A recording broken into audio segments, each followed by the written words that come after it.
নমস্কার, আমি সোমা দিদি ভাই। প্রতিদিনের মতো আজও আমরা মেঘনালয়ে নিবেদন করতে চলেছি নতুন আরেকটি বিষয়, বিভূতিভূষণ বন্দ্যোপাধ্যায়ের মেঘনালয় রহস্য গ্রন্থের অন্তর্গত এই রহস্য গ্রন্থটি। আচ্ছা, তোমাদের পথের পাঁচালীর পুকুরডোলার কথা মনে পড়ে? সেই যে বাগানের মধ্যে চড়ুই ভাতি, আমসুরানি, কিংবা রেল লাইন দেখতে দেখতে দুই শিশুর মাঠের পর মাঠ একাত্তর। আহা, কি হৃদয় বিদারক পরিণতিতে জমেছিল বলতো দুর্গন্ধিক স্তব্ধ। ম্যালেরিয়া কেড়ে নিয়েছিল পুকুর ছায়া সঙ্গে দিদিকে। সেদিন আমার সবার মনে প্রশ্ন এসেছিল, দুর্গাকে কি সুস্থ করা যেত না? দুর্গা যদি সুস্থ হয়ে উঠত, তার পরিণতি কেমন হতো? তারই উপসংহার রেখেছেন এই উপন্যাসে। আজ সেই কাহিনী অবশ্যই সহায় করে চাটুর্যে উঠোনে পা দিয়েই স্ত্রীকে বললেন, একটা বড় বাটি কি ঘটি যা করে কিছু দাও তো। তার উপরে গাছ কেটেছে, একটু ভালো রসানি। স্ত্রী অন্নপূর্ণা ঘরের রান্নাঘরে দাঁড়ায় বসিয়া শীতকালের সকালবেলা নারকেল তেলের বোতলের ঝাঁটার কাঠি পুড়িয়া দুই আঙুলের সাহায্যে ঝাঁটার কাঠি সংলগ্ন জমানো তেলটুকু সংগ্রহ করিয়া মুখে মাখাইতেছিলেন। স্বামীকে দেখিয়া তাড়াতাড়ি গায়ের কাপড় একটু টানিয়া দিলেন, কিন্তু বাটি কি ঘটি বাহির করিয়া দেবার জন্য বিন্দুমাত্র আগ্রহ তো দেখাইলেন না, এমনকি বিশেষ কোনো কথাও বললেন না। সহায় করে অগ্রবর্তী হইয়া বললেন, কি হয়েছে? বসে রইল যে, দাও না একটু ঘটি। কিন্তু কিন্তু কোথায় গেল এরা? কিন্তু তেল মেখে ফোটে না বেশি। অন্নপূর্ণা তেলের বোতলটি সরাইয়া স্বামীটিকে খানিকক্ষণ চাহিয়া রহিলেন। পরে অত্যন্ত শান্ত সুরে জিজ্ঞাসা করিলেন, তুমি মনে মনে কি খাওয়াচ্ছে বলতে পারো? স্ত্রী অতিরিক্ত রকমের শান্ত সুরে শহরের মনে ভীতির সঞ্চয় হইল। ইহা যে ঝড়ের উদ্ভবহিত পূর্বের আকাশে স্থিরাভাব মাত্র, তাহা বুঝিয়া তিনি মরিয়া হয়ে ঝড়ের প্রতিক্রিয়া রহিলেন। একটু আমতা আমতা করিয়া কহিলেন, কেন, কি, আবার কি? অন্নপূর্ণা পূর্বাপেক্ষাও শান্ত সুরে বললেন, দেখো, রঙ্গ করে না বলছি, ন্যাকামি করতে হয় অন্য সময় করে। তুমি কিছু জানো না, কি খোঁজ রাখো না? অত বড় মেয়ে যার ঘরে, সে মাছ ধরে আর রস খেয়ে দিন কাটাই কি করে তা বলতে পারো? গায়ে কি গুজব উঠেছে জানো? সহায় হয়ে আশ্চর্য হইয়া জিজ্ঞেস করলেন, কেন, কি গুজব? কি গুজব জিজ্ঞাসা করো গিয়ে চৌধুরীদের বাড়ি। কেবল কাকটি দুলে পাড়ায় ঘুরে ঘুরে জন্ম কাটালে ভদ্রলোকের গায়ে বাস করা যায় না। সমাজে থাকতে হলে সেই রকম মেনে চলতে হবে। সহায় করে বিস্মিত হইয়া কি বলিতে যাইতেছিলেন, অন্নপূর্ণা পূর্ববৎ সুরেই পুনর্বার বলিয়া উঠিলেন, এক ঘরে করবে গো, তোমাকে এক ঘরে করবে কাল। চৌধুরীদের চণ্ডী মণ্ডপে এসব কথা হয়েছে। আমাদের হাতের ছোঁয়া জল আর কেউ খাবে না। আশীর্বাদ হয়ে মেয়ের বিয়ে হয়ে যায়। কোনো কি উৎসুদ্ধ করার নেই। গায়ের কোনো কাজে তোমাকে আর কেউ বলবে না। যাও, ভালোই হয়েছে তুমি। এখন গিয়ে দুলে বাড়ি বাগদি বাড়ি উঠে বসে দিন কাটাও।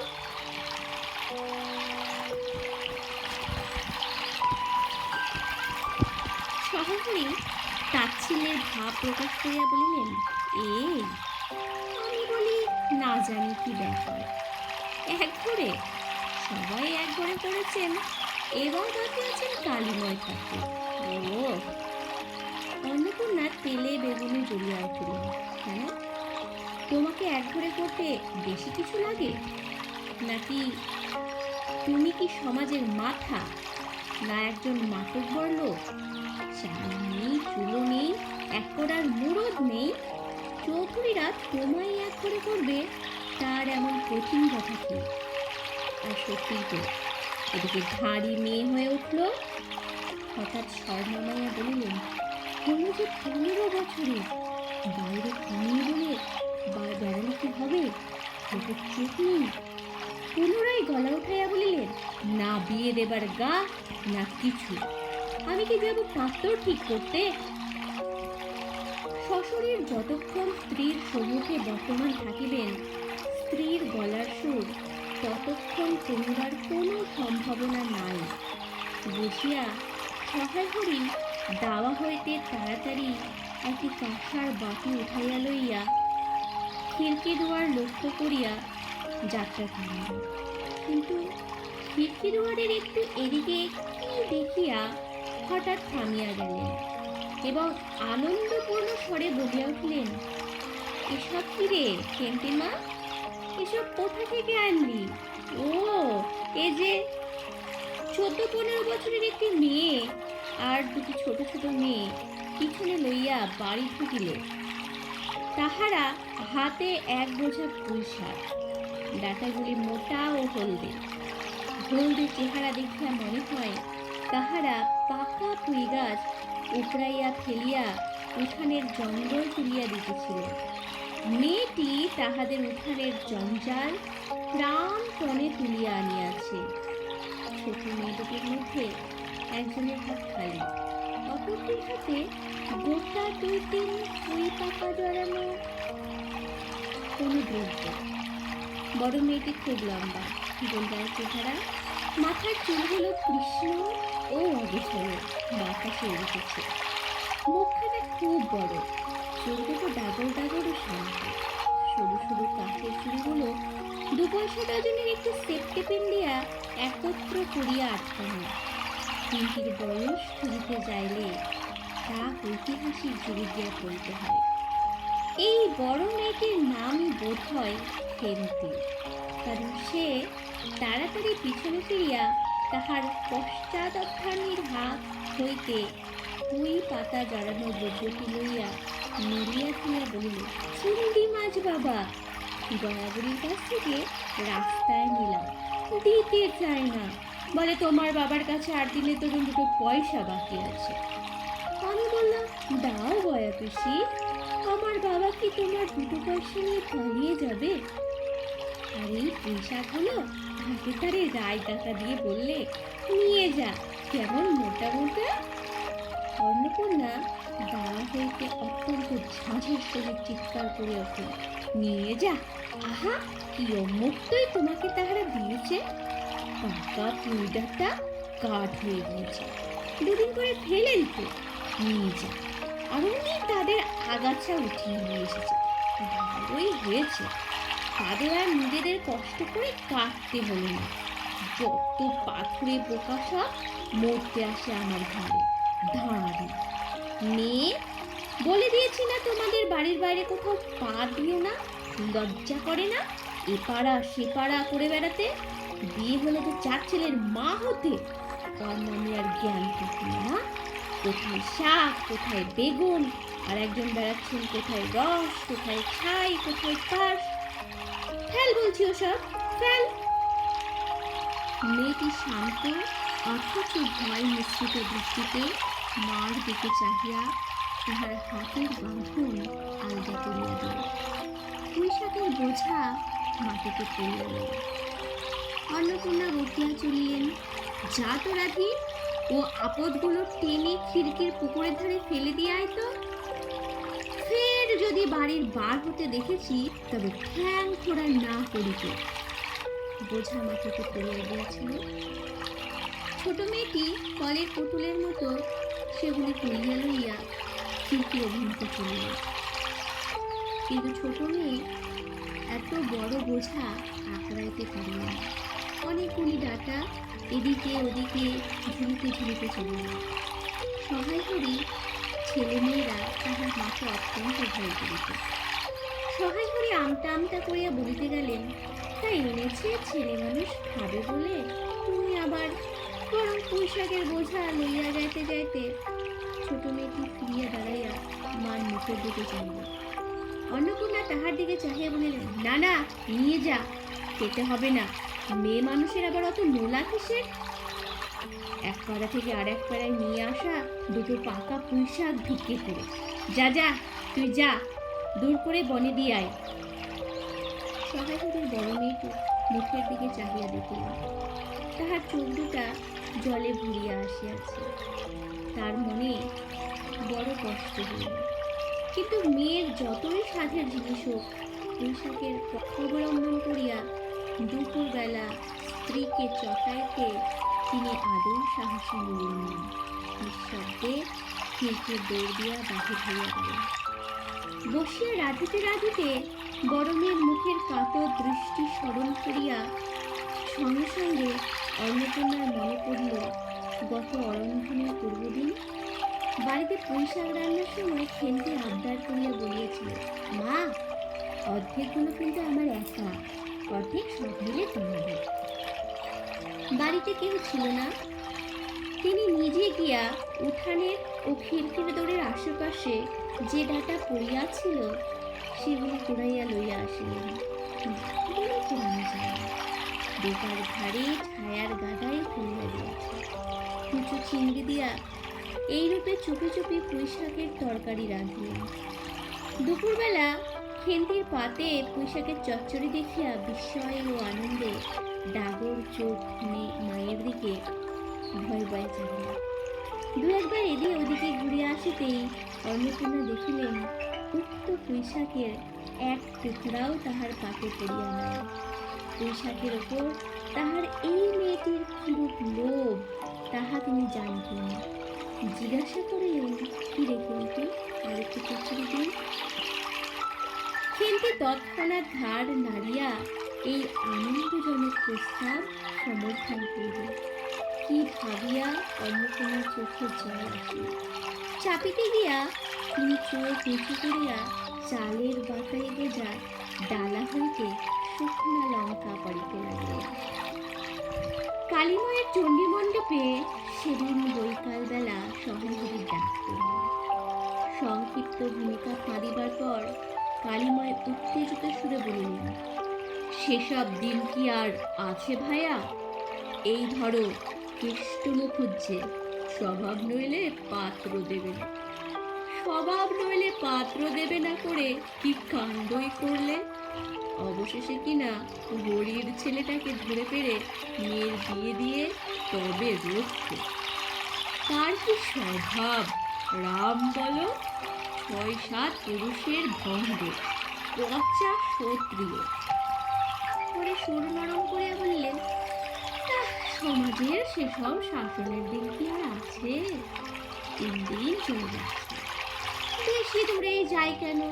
এই যে তোমার মেয়েটা ১৩ বছরে। সহায় করে বাধা দিয়ে বলিতে গেলেন, এই শ্রাবণে ১৩ই। আহা, ১৩ই আর ১৬ই তফাৎ কিসের শুনি? ১৩ই আর ১৬ই তফাৎটা কিসের? আর সে ১৩ই হোক, চাই ১৬ই হোক, চাই ৮৫ই হোক, তাতে আমাদের দরকার নেই। সে তোমার হিসেব তোমার কাছে। কিন্তু পাত্তর আশীর্বাদ হয়ে গেল, তুমি বেঁকে বসলে কি জন্য শুনি? ও তো একরকম উৎসুক করা মেয়ে। আশীর্বাদ হওয়াও যা, বিয়ে হওয়াও তা, ৭ পাকের যা বাকি। এই তো সমাজে বসে এসব কাজগুলো তুমি যে করবে আর আমরা বসে বসে দেখব, এ তুমি মনে ভেবো না। সমাজে বামুনদের যদি জাত মারবার ইচ্ছে না থাকে, মেয়ের বিয়ের বন্দোবস্ত করে ফেলো। পাত্তর রাজপুত্র না হলে পাত্তর মেলে না। গরিব মানুষ দিতে থতে পারবে না বলেই শ্রীমন্ত মজুমদারের ছেলেটিকে ঠিক করে দিলাম। লেখাপড়া নাই বা জানলো, জজ ম্যাজিস্ট্রেট না হলে কি মানুষ হয় না? দিব্যি বাড়ি, বাগান, পুকুর, শুনলাম এবার নাকি কুড়ির জমিতে 4টি আমন ধানও করেছে। ব্যাস, রাজার হাল।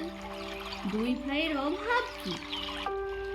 ইতিহাসটা হইতেছে এই যে, মণিগাঁয়ের উক্ত মজুমদার মহাশয়ের পুত্রটি কালীময় ঠিক করিয়া দেন।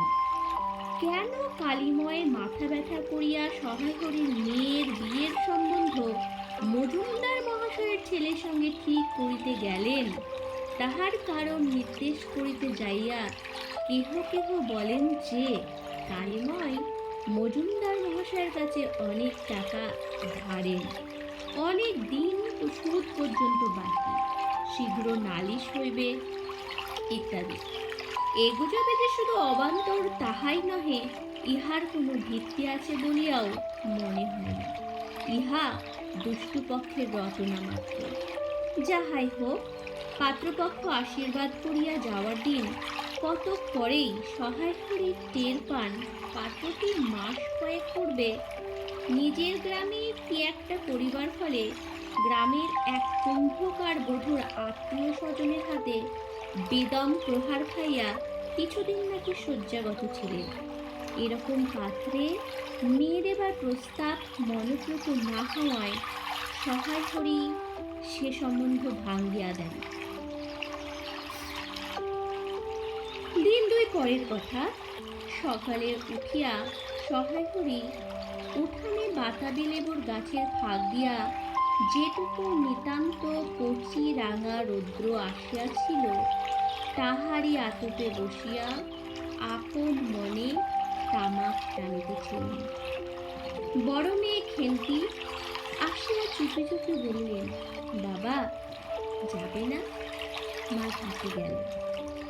সহায় হরি একবার বাড়ির পাশে ঘাটের পথের দিকে কি জানি কেন চাহিয়া দেখিলেন, পরে নিম্ন স্বরে বলিলেন, যা শিগগির শাবলখানা নিয়ে আয় দেখি।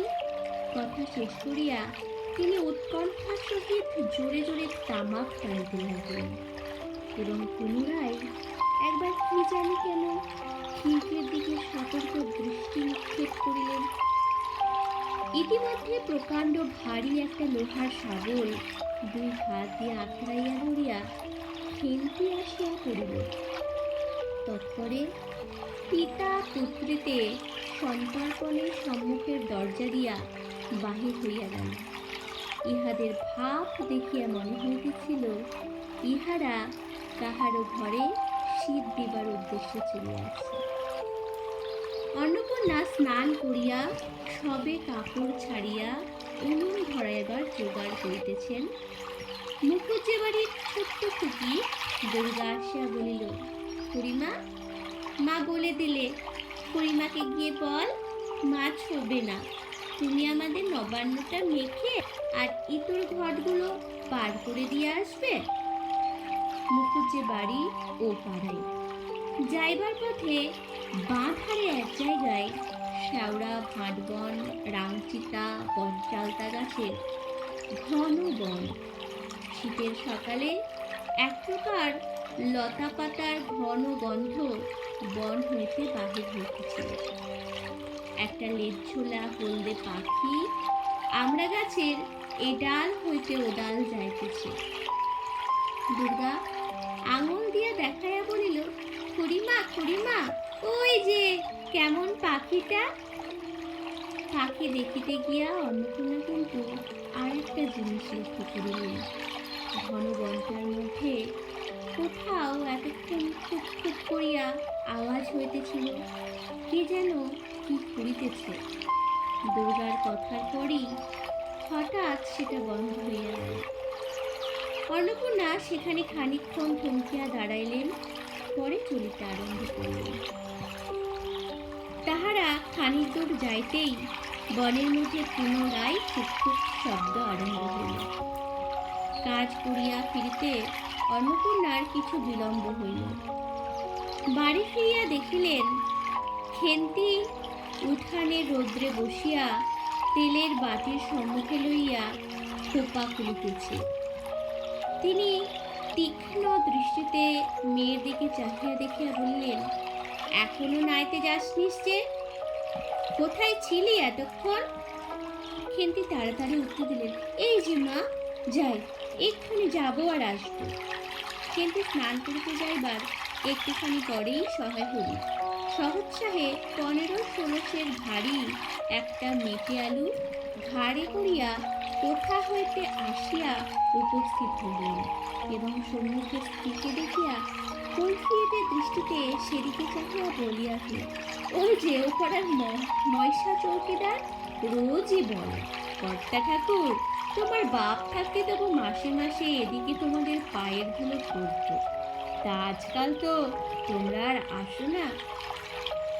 এই বেড়ার গায়ে মেটো আলু করে রেখেছি, তার বা ঠাকুর বরং। অন্নপূর্ণা স্থির দৃষ্টিতে স্বামীর দিকে চাহিয়া বলিলেন, বরজপোতার বনের মধ্যে বসে খানিক আগে কি করছিলে শুনি? সহায় হরি অবাক হয়ে বললেন, আমি? না, আমি কখন না, এই তো আমি। সহায় হরির ভাব দেখিয়া মনে হইতেছিল তিনি এইমাত্র আকাশ হইতে পড়িয়াছেন। অন্নপূর্ণা পূর্বের মতো স্থির দৃষ্টিতে স্বামীর দিকে চাহিয়া বললেন, চুরি তো করবেই, কিন্তু গিয়েছে আর এককাল আছে, মিথ্যা কথাগুলো আর এখন বলো না, আমি সব জানি। মনে ভেবেছিলে আপদ ঘাটে গিয়েছে, আর কি, দুর্গার মা ডেকে পাঠিয়েছিল, ও পাড়ায় যাচ্ছি, শুনলাম বরজপোতার বনের মধ্যে কিসব খুব খুব শব্দ, তখনই আমি বুঝতে পেরেছি, সারাকে শব্দ বন্ধ হয়ে গেল। যেই আবার খানিক দূর গেলাম, আবার দেখি শব্দ। তোমার তো ইহকালও নেই, পরকালও নেই, চুরি করতে, ডাকাতি করতে, যা করতে ইচ্ছে হয় করো, কিন্তু মেয়েটাকে আবার এর মধ্যে নিয়ে গিয়ে ওর মাথা খাওয়া কিসের জন্য? সহায় হয়ে হাত নাড়িয়া বরজপোতায় তাহার উপস্থিত থাকিবার বিরুদ্ধে কতগুলি প্রমাণ উত্থাপন করিবার চেষ্টা করিতে গেলেন, কিন্তু স্ত্রীর চোখের দৃষ্টির সামনে তাহার বেশি কথাও জোগাইল না, বা কথিত উক্তিগুলির মধ্যে কোনো পর্যাপ্য সম্বন্ধ খুঁজিয়া পাওয়া গেল না। 8 ঘন্টা পরে খেলতে স্নান সারিয়া বাড়ি ঢুকিল। সম্মুখস্থ মেটে আলুর দিকে একবার আর চোখে চাহাইয়া নিরীহ মুখে উঠানের আলনায় অত্যন্ত মনোযোগের সহিত কাপড় মিলিয়া দিতেছিল। অন্নপূর্ণা ডাকিলেন, খেলতি, এদিকে একবার আয় তো, শুনে যা। মায়ের ডাক শুনিয়া খেলতির মুখ শুকাইয়া গেল। সে ইতস্তত করিয়া মায়ের নিকট আসিলে তিনি জিজ্ঞাসা করলেন, এই মেটে আলুটা দুজন মিলে তুলে এনেছিস না? খেলতি মার মুখের দিকে একটুখানি চাহিয়া থাকিয়া একবার ভূপতিত মেটে আলুটার দিকে চাহিলেন, পরে পুনরায় মার মুখের দিকে চাহিলেন এবং সঙ্গে সঙ্গে ক্ষিপ্ত দৃষ্টিতে একবার বাড়ির সম্মুখস্থ বাঁশঝাড়টার মাথার দিকেও চাহিয়া লইলেন। তাহার কপালে বিন্দু বিন্দু ঘাম দেখা দিল, কিন্তু মুখ দিয়া কথা বাহির হইল না। অন্নপূর্ণা কড়া সুরে বললেন, কথা বলছিস না যে বড়, এই মেটে আলু তুই এনেছিস কিনা? কিন্তু বিপন্ন চোখে মার মুখের দিকে চাহিয়া উত্তর দিল, হ্যাঁ।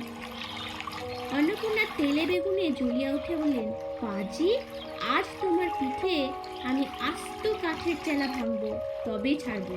বরজপোতার বনে গিয়েছে মেটে আলু চুরি করতে, সমস্ত নিয়ে বিয়ের যোগ্যী হয়ে গেছে কোন কালে, সেই এক গলা বিজন বন, যার মধ্যে দিন দুপুরে বাঘ লুকিয়ে থাকে, তার মধ্যে থেকে করে আলু নিয়ে এলো তুলে। যদি গোসাইদের চৌকিদার ডেকে এনে তোমায় ধরিয়ে দেয়, তোমার কোন শ্বশুর এসে তোমায় বাঁচাতো? আমার জোটে খাবো, না জোটে না খাবো, তা বলে পরের জিনিসে হাত। এই মেয়ে নিয়ে আমি কি করবো মা? 2-3 দিন পরে একদিন বৈকালে ঢিলা মাথা হাতে কিন্তু মাকে আসিয়া বলিল, মা, দেখবে এসো। অন্নপূর্ণা গিয়া দেখিল ভাঙা পাঁচিলের ধারে এক ছোট্ট খোলা জমিতে কতগুলি পাথর কুচি ও পন্ডিকারের জঙ্গল হইয়াছিল। খেলতি ছোট বোনটিকে লইয়া সেখানে মহা উৎসাহে তরকারির আওলাদ করিবার আয়োজন করিয়াছে এবং ভবিষ্যৎভাবে নানাবিধ কল্পনার ফলমূলের অগ্রদূত ছুড়ে বর্তমানে কেবল একটিমাত্র শীর্ণকায় পুঁইশাকের চারা কাপড়ের ফালির গর্ভবদ্ধ হইয়া ফাঁসি যাওয়া আসামের মতন ঊর্ধ্বমুখে একখণ্ড শুষ্ক কঞ্চির গায়ে ঝুলিয়া রহিয়াছে। ফলমূলাদির অবশিষ্টগুলি আপাতত তার বড় মেয়ের মস্তিষ্কের মধ্যে অবস্থিতি করিতেছে, দিনের আলোই এখনো বাহির হইল। অন্নপূর্ণা হাসিয়া বললেন, দূর পাগলি, এখন কুইড়াটা চারা পোতে কখনো বর্ষাকালে পুঁততে হয়, এখন যে জল না পেয়ে মরে যাবে। খেলতে বলিল, কেন? আমি রোজ জল ঢালবো। অন্নপূর্ণা বললেন, দেখ, হয়তো বেঁচে যেতেও পারে। আজকাল রাতে খুব শিশির হয়, খুব শীত পড়িয়াছে। সকালে উঠিয়া শহরে দেখিলেন তাহার দুই ছোট মেয়ে দোলায় গায়ে বাঁধিয়া রোদ উঠিবার প্রত্যাশায় উঠানের কাঁঠাল তলায় দাঁড়াইয়া আছে। একটা ভাঙা ঝুড়ি করিয়া খেলতি শীতে কাঁপিতে কাঁপিতে মুখুজ্জে বাড়ি হইতে গোবর কুড়িয়া আনিল। সহায় বলিলেন, হ্যাঁ খেলতি, তা সকালে উঠে জামাটা গায়ে দিতে তোর কি হয়? দেখ দেখি, এই শীত। আচ্ছা দিচ্ছি বাবা, কই শীত তেমন তো। হ্যাঁ দে মা, এক্ষুনি দে, অসুখ বিসুখ 5 রকম হতে পারে, বুঝলি নে। সহায় হরি বাহির হইয়া গেলেন। ভাবিতে ভাবিতে গেলেন, তিনি কি অনেক দিন মেয়ের মুখ খালা করিয়া চাহেন নাই? কিন্তু মুখ এমন সুস্থির হইয়া উঠিয়াছে। জামার ইতিহাস নিম্নলিখিত রূপ। বহু বৎসর অতীত হইল। হরিপুরের রাসের মেলা হইতে সহায় হরি কালো সার্জের এই 2.5 টাকা মূল্যের জামাটি ক্রয় করিয়া আনে। ফিরিয়া যাইবার পর তাহাতে কত বাদ ঋতু ইত্যাদি করা হইয়াছে। সাম্প্রতি গত বছর হইতে খেন্তির স্বাস্থ্যোন্নতি হওয়ার দরুন জামাটি তাহার গায়ে হয় না। সংসারের এসব খোঁজ সহায় করে রাখিতেন না। জামার বর্তমান অবস্থা অন্নপূর্ণারও জানা ছিল না। খেন্তির নিজস্ব ভাঙা টিনের তরঙ্গের মধ্যেই ইহা থাকিত। পৌষ সংক্রান্তি সন্ধ্যাবেলা অন্নপূর্ণা একটি কাশিতে চালের গুঁড়া, ময়দা, গুঁড়ো লইয়া চটকাইতেছিলেন। একটা ছোট্ট বাটিতে 1 বাটি তেল। খেন্তি কুড়ুনির নিচে একটা কলার কাটা পাড়িয়া 1 থালা নারকেল করিতেছে। অন্নপূর্ণা প্রথমে খেন্তির সাহায্য লইতে স্বীকৃত হন নাই, কারণ সে যেখানে সেখানে বসে বনে বাদারে ঘুরিয়া ফেরে। তাহার কাপড় চোপড় স্বাস্থ্যসম্মত ও সূচি নহে। অবশেষে খেন্তির নিতান্ত ধরিয়া পড়ায় হাত পা ধোয়াইয়া ও শুষ্ক কাপড় পরাইয়া তাহাকে বর্তমান পদে নিযুক্ত করিয়াছিলেন। ময়দার গোলা মাখাইতে শেষ হইলে অন্নপূর্ণা উনানি খোলা চাপাইতে যাইতেছেন। ছোট মেয়ে রাজবি ডান হাতখানা পাতিয়া বলিলেন, মা ওই একটু। অন্নপূর্ণা বড় গামলাটা হইতে একটুখানি গোলা তুলিয়া লইয়া তাহার আঙ্গুল 5টির দ্বারা একটি বিশেষ মুদ্রা রচনা করিয়া সেইটুকু রাধির প্রসারিত হাতের ওপর দিলেন।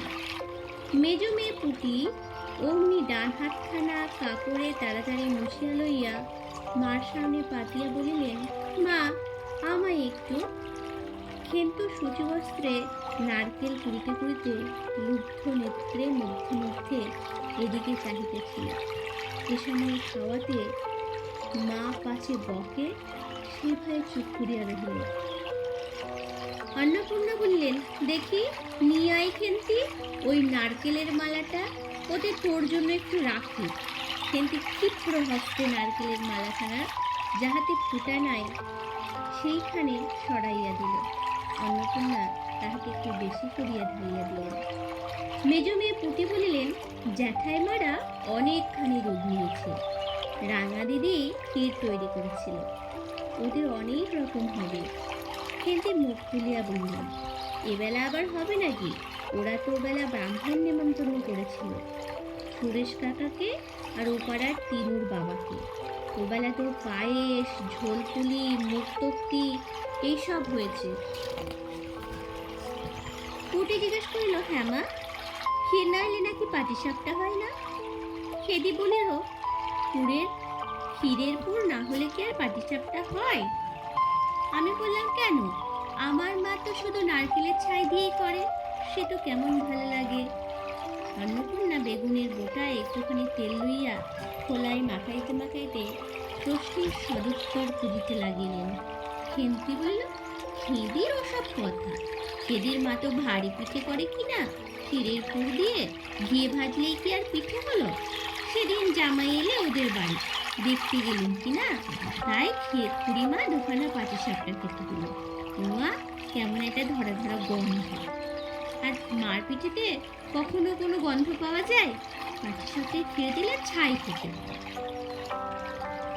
বেপরা ভাবে উপরোক্ত উক্তি শেষ করিয়া খেন্তি মার চোখের দিকে চাহিয়া জিজ্ঞেস করল, মা, নারকেলের করে একটু নেব? অন্নপূর্ণা বললেন, নে, কিন্তু এখানে বসে খাস নে, মুখ থেকে পড়বে কি কি হবে, যা ওদিকে যা। খেন্তি নারকেলের মালা এক থাবা তুলিয়া লইয়া দূরে গিয়া খাইতে লাগিল। মুখ যদি মনের দর্পণ স্বরূপ হয়, তবে খেন্তির মুখ দেখিয়া সন্দেহের কারণ থাকিতে পারে না যে সে অত্যন্ত মানসিক তৃপ্তি অনুভব করিতেছে। ঘণ্টাখানিক পরে অন্নপূর্ণা বললেন, ওরে, তোরা সব এক এক টুকরো পাতা পেতে বসতো, দেখি গরম গরম দিই। খেন্তি, জল দেওয়া ভাত আছে ওবেলার, বার করে নিয়ে আয়। খেন্তির নিকট অন্নপূর্ণার এ প্রস্তাব যে মনঃপূত হইল না, তাহা তার মুখ দেখিয়া বোঝা গেল। পুটি বলিল, মা, দিদি পিঠে খাক, ভালোবাসি, বরং ভাত থাকুক, আমরা কাল সকালে খাবো। খান কয়েক খাইবার পরে মেজো মেয়ে পুটি খাইতে চাহিল না, সে নাকি অধিক মিষ্টি খাইতে পারে না। সকলের খাওয়া শেষ হইয়া গেলে কিন্তু তখনও খাইতেছে। সে মুখ বুঝিয়া শান্তভাবে খায়। পরে একটা কথা কহিল। অন্নপূর্ণা দেখিলেন সে কম করিয়া 18-19 খানা খাইয়াছে। জিজ্ঞাসা করিলেন, খেন্তি, আর নিবি? খেন্তি খাইতে খাইতে শান্তভাবে সম্মতিসূচক ঘাড় নাড়িল। অন্নপূর্ণা তাহাকে আরো কয়েকখানা দিলেন। খেন্তির মুখ চোখ ঈষৎ উজ্জ্বল দেখাইল। হাসি ভরা চোখে মার দিকে চাহিয়া বলল, বেশ খেতে হয়েছে মা। ওই যে তুমি কেমন খেয়ে নাও, এতেই কিন্তু। সে পুনরায় খাইতে লাগিল। অন্নপূর্ণা হাতা, খুন্তি, চুলি তুলিতে তুলিতে সস্নেহে তার এই শান্ত, নিরীহ, একটু অধিক মাত্রায় ভোজনপটু মেয়েটির দিকে চাহিয়া রহিলেন। মনে মনে ভাবলেন, কিন্তু আমার যার ঘরে যাবে তাদের অনেক সুখ দেবে। এমন ভালো মানুষ, কাজে কর্মে, বকো, মারো, গাল দাও, কোন শব্দটি মুখে নেই, কচু কথা কখনো কেউ শোনে। বৈশাখ মাসের প্রথমেই সহহরির এক দুঃসম্পর্কীয় আত্মীয়ের ঘটকালিতে খেন্তির বিবাহ হইয়া গেল। দ্বিতীয় পক্ষে বিবাহ করিলেও পাত্রটির বয়স 40-এর খুব বেশি কোনো মতেই হইবে না। তবুও প্রথমে এখানে অন্নপূর্ণা আদৌ ইচ্ছুক ছিলেন না, কিন্তু পাত্রটির সঙ্গতি সম্পন্ন, শহর অঞ্চলে বাড়ি, সিলেট, চুন ও ইটের ব্যবসায় 2 পয়সা নাকি করিয়া আছে।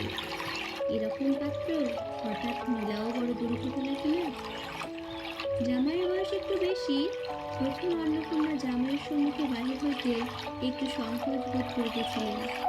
পরে কাছে খেন্তির মনে কষ্ট হয়, সেই জন্য বরণের সময় তিনি খেন্তির সুপুষ্ট হস্তখানি ধরিয়া জামাইয়ের হাতে তুলিয়া দিলেন। চোখের জলে তাহার গলা বন্ধ হইয়া আসিল, কিছু বলিতে পারিলেন না। বাড়ির বাহির হইয়া আমলকি তলায় বেহারার সুবিধা করিয়া লইবার জন্য বরের পালকি একবার নামাইল। অন্নপূর্ণা চাহিয়া দেখিলেন বেড়ার ধারে নীল রঙের মেদি ফুলের গুচ্ছগুলি যেখানে নত হইয়া আছে, খেন্তির কম দানের বালুচরের রাগিচুরির আঁচল ফেলা পালকির বাহক হইয়া সেইখানে লুকাইতেছে। তার এই অত্যন্ত অগোছালো, নিতান্ত নিরীহ এবং একটু অধিক মাত্রায় ভোজনপটু মেয়েটিকে পরের ঘরে অপরিচিত মহলে পাঠাইতে তাহার বুক উদ্বেল হইয়া উঠিতেছিল। খেন্তিকে কি অপরিচিত বুঝিবে? যাইবার সময় খেন্তি চোখের জলে ভাসিতে ভাসিতে সান্ত্বনার সুরে বলিয়াছিল, মা, আষাঢ় মাসে আমাকে এনো, বাবাকে পাঠিয়ে দিও, 2 মাস তো। ও পাড়ার ঠান দিদি বললেন, তোর বাবা তোর বাড়ি যাবে কেন রে? আগে নাতি হোক তবে তো। খেন্তির মুখ লজ্জায় রাঙা হয়ে উঠল। জল ভরা ডাগর চোখের ওপর একটুখানি লাজুক হাসির আভা মাখাইয়া সে একদমই সুরে বলল, না, যাবে বই কি, দেখো তো কেমন না যান। ফাল্গুন চৈত্র মাসে বৈকালবেলা উঠানের মাচায় রৌদ্র দেওয়া আমসত্ব তুলিতে তুলিতে অন্নপূর্ণার মন হুহু করিত। তার অনাচারী বধূ মেয়েটি আজ বাড়িতে নিয়েছে। কোথা হইতে বেড়াইয়া আসিয়া লজ্জানার মতো হাতখানি পাতিয়া মিনতির সুরে অগ্নি বলিব, মা, বলবো একটা কথা, ওই কোনটা ছেড়ে একটুখানি। এক বছর রেখে হইয়া গিয়াছে। পুনরায় আষাঢ় মাস, বর্ষা বেশ নামিয়াছে। ঘরের দাওয়ায় বসিয়া সহায় হরি প্রতিবেশী বিষ্ণু সরকারের সহিত কথা বলিতেছেন। সংঘরে কান্নার সাজিতে সাজিতে বলিলেন, ও তুমি ধরে রাখো, ওরকম হবেই দাদা। আমাদের অবস্থার লোকের ওর চেয়ে ভালো কি আর জুটবে? বিষ্ণু সরকার তাল পাতার চাটাইয়ের ওপর উঠে হইয়া বসে আছিলেন। দূর হইতে দেখিলে মনে হয় তিনি রুটি করিবার জন্য ময়দা চটকাইতেছেন। গলা পরিষ্কার করে বললেন, না, সব তো আর, তাছাড়া আমি যে যা দেব নগদই দেব। তোমার মেয়েটির হয়েছিল কি? সহহরি হুকাটায় 5-6টি টান দিয়া কাশিতে কাশিতে বললেন, বসন্ত হয়েছিল শুনলাম। ব্যাপার কি দাঁড়ালো বুঝলে? মেয়ে তো কিছুতেই পাঠাতে চায় না। 250 আন্দাজ টাকা বাকি ছিল, বলে ও টাকা আগে দাও, তবে নিয়ে যাও। তারপর বললাম, টাকাটা ভাই ক্রমে দিচ্ছি। পূজার তত্ত্ব কম করেও 30টি টাকার কমে হবে না। ভেবে দেখলাম কিনা, মেয়ের নানা নিন্দে ওঠালো। ছোট লোকের মতন চলে, হাভাতে ঘরের মতো খায়, আরও কত কি। পৌষ মাসে দেখতে গেলাম, মেয়েটাকে ফেলে থাকতে পারলাম না, বুঝলে। শহরে হঠাৎ কথা বন্ধ করিয়া জোরে মিনিট কটক ধূপা টান দিতে লাগলেন। কিছুক্ষণ দুজনের কোনো কথা শোনা গেল না। অল্পক্ষণ পরে বিষ্ণু সরকার বললেন, তারপর? আমার স্ত্রী অত্যন্ত কান্নাকাটি করে পৌষ মাসে দেখতে গেলাম মেয়েটাকে। মেয়েটার যে অবস্থা করেছে, শাশুড়িটা শুনিয়ে শুনিয়ে বলতে লাগলো, না জেনে শুনে ছোট লোকের সঙ্গে কুটুম্বিতা করলেই এই রকমই হয়, যেমনি মেয়ে তেমনি বাপ। পৌষ মাসের দিনে মেয়ে দেখতে এলেন শুধু হাতে। পরে বিষ্ণু সরকারের দিকে চাহিয়ে বললেন, বলি, আমরা ছোট লোক কি বড় লোক, তোমরা তো সরকার পুরো জানতে বাকি নেই। বলি, পরমেশ্বর চাটুর্যের নামে নীলকুঠির আমলে এই অঞ্চলে বাঘে গরুতে এক ঘাটে জল খেয়েছে। আজ না হয় আমি প্রাচীন আভিজাত্যের গৌরবে সহকরি স্থলে হা হা করিয়া খানিকটা শুষ্ক হাস্য করিলাম। বিষ্ণু সরকার সমর্থন সূচক একটা অস্পষ্ট শব্দ করিয়া বরকতের ধার নাড়িলেন। তারপর ফাল্গুন মাসেই তার বসন্ত হল। এমন চামার বসন্ত গায়ে বেরোতেই তালায় আমার এক দুঃসম্পর্কের বোন আছে, এবার কালীঘাটে পুজো দিতে এসে তার খোঁজ পেয়েছিল। তারই ওখানে ফেলে রেখে গেল। আমার না একটা সংবাদ, না কিছু। তারা আমায় সংবাদ দেয়, আমি গিয়ে দেখতেও পাইনি। না, এমনি জামার গহনাগুলো অসুখ অবস্থাতেই গা থেকে খুলে নিয়ে তবে তালায় পাঠিয়ে দিয়েছে। যাক, তার চাল যাওয়া যাক। বেলা গেল, চার কি ঠিক করলে? পিঁপড়ে থেকে মুড়ির চার, তো সুবিধেই হবে না। তারপর কয়েক মাস কাটিয়া গিয়াছে, আজ আবার পৌষ পার্বণ। এবার পৌষ মাস শেষাশেষি এত শীত পড়িয়াছে যে এরূপ শীত তাহারা কখনো গ্রামে দেখে নাই। সন্ধ্যার সময় রান্নাঘরের মধ্যে বসিয়া অন্নপূর্ণা সরু চাকলি পিঠার জন্য চালের গুঁড়ার গোলা তৈয়ারি করিতেছেন। টুকি ও রাধি উনানের পাশে বসিয়া আগুন পোহাইতেছে।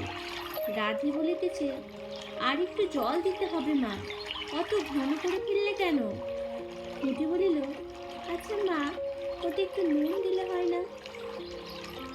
ওমা দেখো মা, রাধের দোলাই কোথায় ঝুলছে, এক্ষুনি ধরে উঠবে। অন্নপূর্ণা বলিয়া উঠলেন, সরে এসো, বসো মা, আগুনের ঘাড়ে গিয়ে না বসলে কি আর আগুন পোহানো হয় না? এইদিকে আয়, গোলা তৈরি হইয়া গেল। খোলা আগুনে চড়াইয়া অন্নপূর্ণা গোলা ঢালিয়া লুচি দিয়া চাপিয়া ধরিলেন।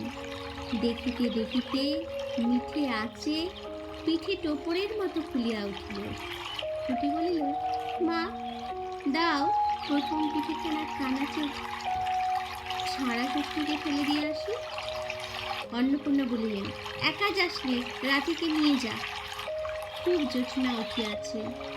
বাড়ির পেছনে সারা গাছের ঝোপের মাথায় তেলাকুচোর লতার থেলো থেলো সাদা ফুলের মধ্যে জ্যোৎস্না আটকিয়া রহিয়াছে। পুঁটি ও রাধি খিড়কি দোর খুলিতেই একটা শিয়াল শুকনো পাতায় খসখস করিতে করিতে ঘন ঝোপের মধ্যে ছুটিয়া পালাইল। পুঁটি পিঠেখানা জোর করিয়া ছুড়িয়া ঝোপের মাথায় ফেলিয়া দিলেন। তাহার পর চারিধারে নির্জন বাষ্পনের নিস্তব্ধতায় ভয় পাইয়া ছেলে মানুষ কিছু হাতিতে আসিয়া খিড়কি দরজার মধ্যে ঢুকিয়া পড়িয়া তাড়াতাড়ি দ্বার বন্ধ করিয়া দিল। পুঁটি ও রাধি ফিরিয়া আসিলে অন্নপূর্ণা জিজ্ঞেস করলেন, দিলি? পুঁটি বলিলে, হ্যাঁ মা, তুমি আর বছর যেখান থেকে নেবুর চারা তুলে এনেছিলে সেইখানে ফেলে দিলাম। তারপর সে রাত্রে অনেকক্ষণ কাটিয়া গেল। পিঠে গড়া প্রায় শেষ হইয়া আসিয়াছে। রাতও তখন খুব বেশি। জ্যোৎস্নার আলোয় বাড়ির পেছনের বনে অনেকক্ষণ ধরিয়া একটা কাঠঠোকরা পাখি ঠক্কর শব্দ করিতেছে। তাহার স্বরটা যেন ক্রমে তন্দ্রালু হইয়া পড়িয়াছে। দুই বোনের খাইবার জন্য কলার পাতা চিরিতে চিরিতে পুঁটি অন্যমনস্কভাবে হঠাৎ বলে উঠল, দিদি বড় ভালোবাসত। তিনজনেই খানিকক্ষণ নির্বাক হইয়া বসিয়া রহিল। তাহার পরে তাদের তিনজনের দৃষ্টি কেমন করিয়া আপনা আপনি উঠানের এক কোণে আবদ্ধ হইয়া পড়িল। সেইখানে বাড়ির সেই লোভী মেয়েটির লোভের স্মৃতি পাতায় পাতায় শিরায় শিরায় জড়াইয়া তাহার কত সাধের নিজের হাতে পোতা ওই গাছটি মাচা জুড়িয়া দাঁড়িয়া উঠিয়াছে। বর্ষার জল ও কার্তিক মাসের শিশির লইয়া কচি কচি সবুজ ডগাগুলি মাচাতে সব ধরে নাই, মাচা হইতে বাহির হইয়া গেলিতেছে। সুপুষ্ট নধর প্রবর্ধমান জীবনের লালন ভরপুর। নমস্কার।